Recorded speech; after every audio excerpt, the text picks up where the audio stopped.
E a gente conversava muito sobre isso. Eu nunca imaginei, né? Então, assim, um pouco desse luto desse filho ideal e a visão, né, mais humanizada, assim, que a gente não sabe. E a gente vai cuidar e vai amar e vai respeitar as limitações de cada criança, de cada adulto também, porque a gente tem que respeitar limitações pessoais. O que eu via na autoestima é também desse autossacrifício, porque mesmo nesses casos, a mãe precisa estar forte. Como a autoestima ela é dinâmica, da mesma forma que você aprendeu uma coisa, você pode aprender uma coisa nova, né?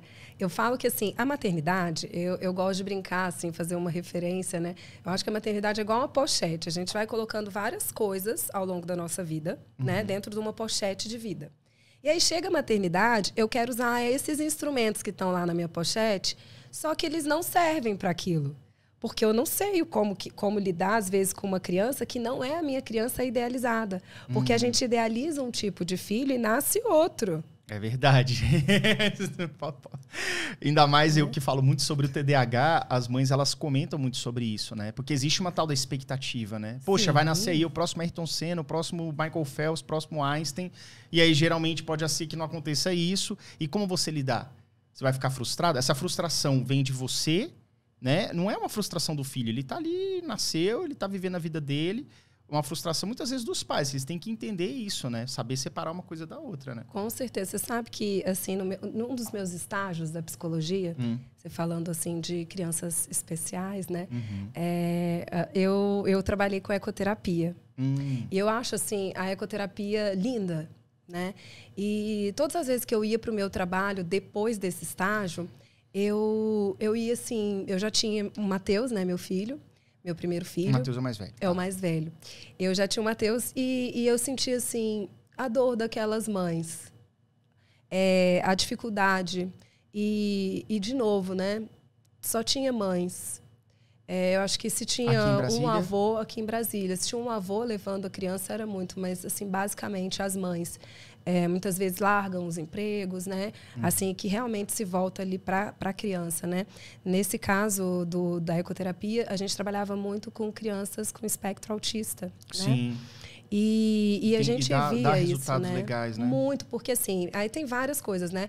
O movimento do cavalo, né? Ele é tridimensional. Então, também, essa questão postural da criança é melhorada, a questão dos estímulos que são associados.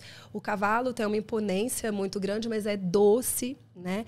Então, ele tem esse trabalho com a criança. Na verdade, eu falo que na ecoterapia, nós, terapeutas, somos mais coadjuvantes. Quem é ali o protagonista, ali, o terapeuta, é a criança e o cavalo, né? E a gente também perceber que a criança vai se conectar com esse animal. E melhora, né? Você, na ecoterapia tem bastante. E também você sente, assim, infelizmente a maioria ali eram mães, né? Quando você falou que o homem que estava ali geralmente era um avô.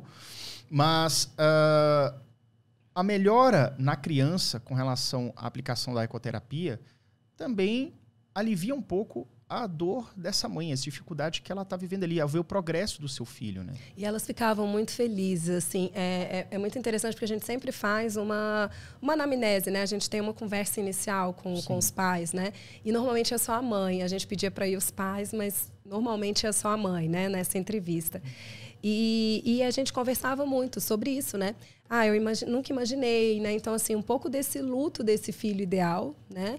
E a visão, né, mais humanizada, assim, que a gente não sabe. E a gente vai cuidar e vai amar e vai respeitar as limitações de cada criança, de cada adulto também, porque a gente tem que respeitar limitações pessoais, né?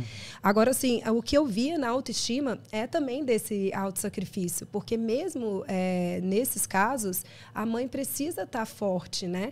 Porque como é que eu falo assim, se eu beber, se eu não beber água, eu vou ficar com sede. Então, eu não posso dar toda essa minha água para o meu filho, por mais que eu o ame. Eu preciso guardar algo para mim. Senão você não vai conseguir proteger e cuidar.